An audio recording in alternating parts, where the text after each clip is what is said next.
අයිබෝන් ඇත්තටම ගම කියන්නේ හරි ලස්සන තැනක්. මේ ලස්සන පරිසරය ඇස් දෙකට විඳ ගන්න ගොඩක් අයට වාසනාව නැහැ ඇත්තම කිව්වොත්. ඈතින් පේන කඳු ගැට ඒ වගේම වගාවන් තව මේ වගේ මැටි ගෙවල් දකින්නට ලැබෙන්නේ කලාතුරකින්. ඔයාලට මම පෙන්නන්නම්. මේ තියෙන්නේ අපි කරන වගාවන් වලින් කීපයක්. මේ පැත්තෙන් තියෙනවා මඤ්ඤොක්කා ගස් කීපයක්. මේක නම් මේ වැලි පොළවක තියෙන හින්දා තමයි මේ සාරවත් නැත්තේ. ඉතින් හොඳටම සාරවත් හැදිලා නැහැ. මෙන්න තියෙනවා පත්තක්කා කියන්නේ කියලා. එක පැතිවල ඉතින් එක එක විදියට ව්‍යවහාර කරනවා. ඉතින් මේක මෙගෙඩි තියෙනවා. දැන් පැහැෙන ගමන් තියෙන්නේ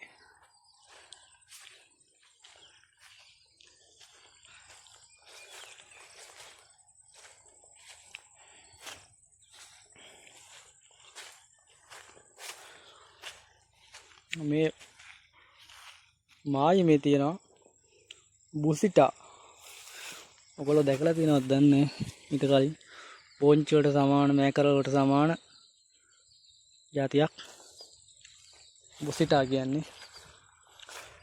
මේක තෙල් දාලා මාර රසයි. අපේ අම්මලා හදනවා. තෙල් දැම්මම පුදුම රසක් තියෙන. කොහොමද මම පෙන්නන්න. මේ තියෙන්නේ බුසිටා. ඉන්න ලොකු කරලක් හම්බුණා.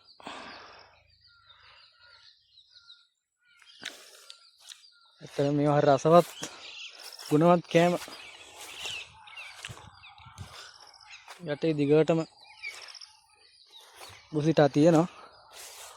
ඔයගොල්ලන්ට මම හිතන්නේ පේනවා නේ.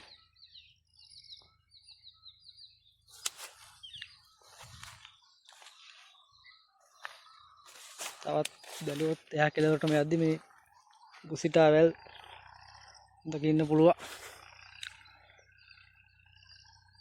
මේ තියෙන්නේ බුසිටා.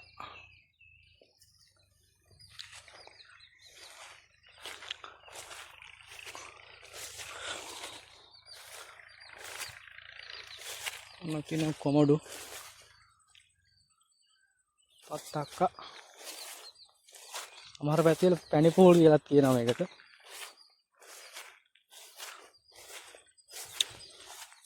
එන්න මේක හොඳට පැහිලා තියෙන්නේ.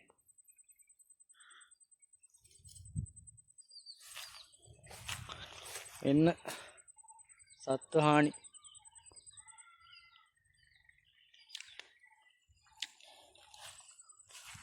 මේකට ඉතින් අපේ සත්ව යාළුවොත් ඇවිල්ලා අපිට කරදර කරනවා. ඒක ඉවරහම මම තියෙන යාළුවනේ මුං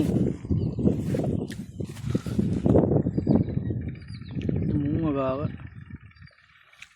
කරල් මුං දැන් පැහිලා තියෙන්නේ. කරලා වේලෙන්න ඕනේ පස් යන්න ගන්න. පැහුණාට තාම වේලලා නැහැ. මේ දිගටම තියෙන්නේ මුං වගාව.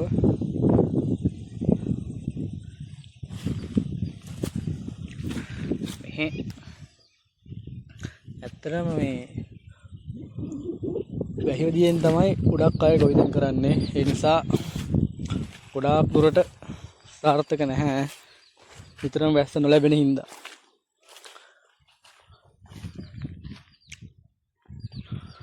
ඔන්න ඊළඟට තියෙනවා කව්පි.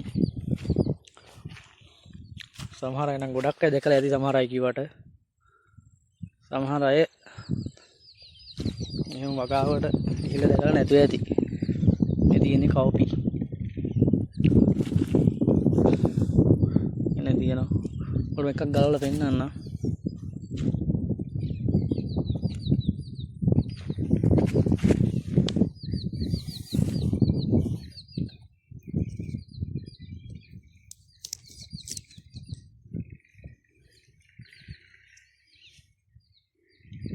ඔකට පේන නැති කෝපියට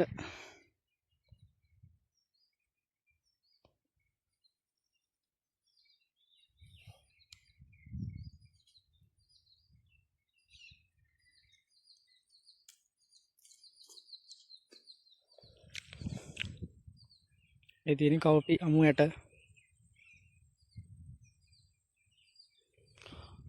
මේක අමුයම කන්න පුළුවන් රසයි. ඒකට තම්බලා පොල් ටිකක් ගාලා කන්න ගොඩක් රසයි. තියෙන කෝපි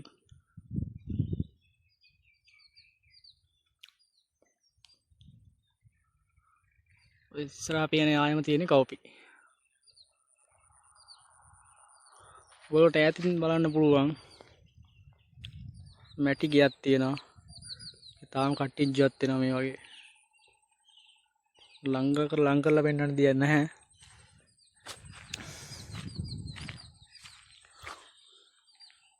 ඔහොම තමයි ඉතින්. අපි ඊළඟ වීඩියෝ එකේ හම්බ වෙමු.